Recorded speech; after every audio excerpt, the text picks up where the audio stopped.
আসন্ন লোকসভা নির্বাচনকে সামনে রেখে শাসক বিজেপি দল এই সময়ের মধ্যে দারুণভাবে তৎপরতা বৃদ্ধি করেছে। বিশেষ করে সাংগঠনিকভাবে দলের শক্তি বৃদ্ধি করার জন্য প্রতিনিয়ত বিজেপি দলের উদ্যোগে একের পর এক কর্মসূচি গ্রহণ চলছে। এরই অঙ্গ হিসেবে ত্রিপুরা প্রদেশ ভারতীয় জনতা পার্টির উদ্যোগে রাজধানীর শহীদ ভগৎ সিং যুব আবাসে আজ এক সাংগঠনিক বৈঠক আয়োজিত হয়।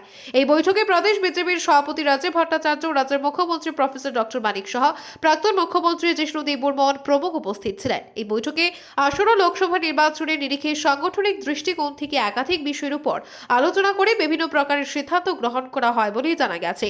সংশ্লিষ্ট বিষয় নিয়ে নিজের প্রতিক্রিয়া ব্যক্ত করতে গিয়ে প্রদেশ বিজেপির সভাপতি রাজীব ভট্টাচার্য দাবি করেছেন, ইতিমধ্যে দলের হাই কমান্ডের সিদ্ধান্ত মোতাবেক আগামী লোকসভা নির্বাচনে দলের শক্তি বৃদ্ধি করার জন্য সার্বিকভাবে সাংগঠনিক পরিষদ বৃদ্ধি করতেই এই প্রকারের উদ্যোগ। তিনি আরও দাবি করেন, নিরন্তরভাবে বিজেপি দল সাংগঠনিক দৃঢ়তা বজায় রাখার জন্য এবং শক্তি বৃদ্ধি করার নিরন্তর লক্ষ্যকে সামনে রেখে কাজ করে চলেছে।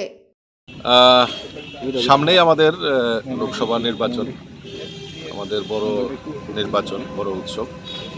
তো গত ডিসেম্বরের 22 এবং 23 তারিখে আমাদের দিল্লিতে রাষ্ট্রীয় পদাধিকারীদের একটা বৈঠক সংগঠিত হয়।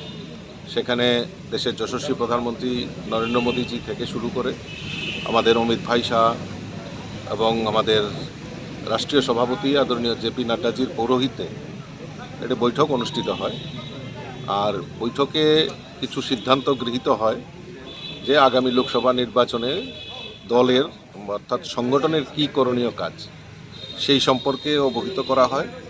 এবং এই কাজগুলি নিয়েই আজকে মূলত আমরা আমাদের পদাধিকারী, সিনিয়র লিডার এবং যারা আমাদের বিধায়ক বিধায়িকা তাদের নিয়ে আজকে মূল বৈঠক অনুষ্ঠিত হবে। এবং দিল্লির যে গৃহীত সিদ্ধান্তগুলি সকলের মধ্যে বিস্তার লাভ করা এবং আগামী লোকসভা নির্বাচনে সংগঠন এবং সরকার ঝাঁপিয়ে পড়ে আমাদের যে মূল লক্ষ্য, যে দেশের যশস্বী প্রধানমন্ত্রীকে আবারও দেশের প্রধানমন্ত্রী বানানো এবং তৎসঙ্গে এই ত্রিপুরা রাজ্যে 2টি লোকসভা আসন রয়েছে, সেখানেও ভারতীয় জনতা পার্টির পদ্ম ফুল ফুটিয়ে আমরা দেশের প্রধানমন্ত্রী নরেন্দ্র মোদীজির হাতকে শক্তিশালী করব, এই অঙ্গীকার নিয়েই আজকের এই বৈঠক আমরা সংগঠিত করছি। ঠিক আছে।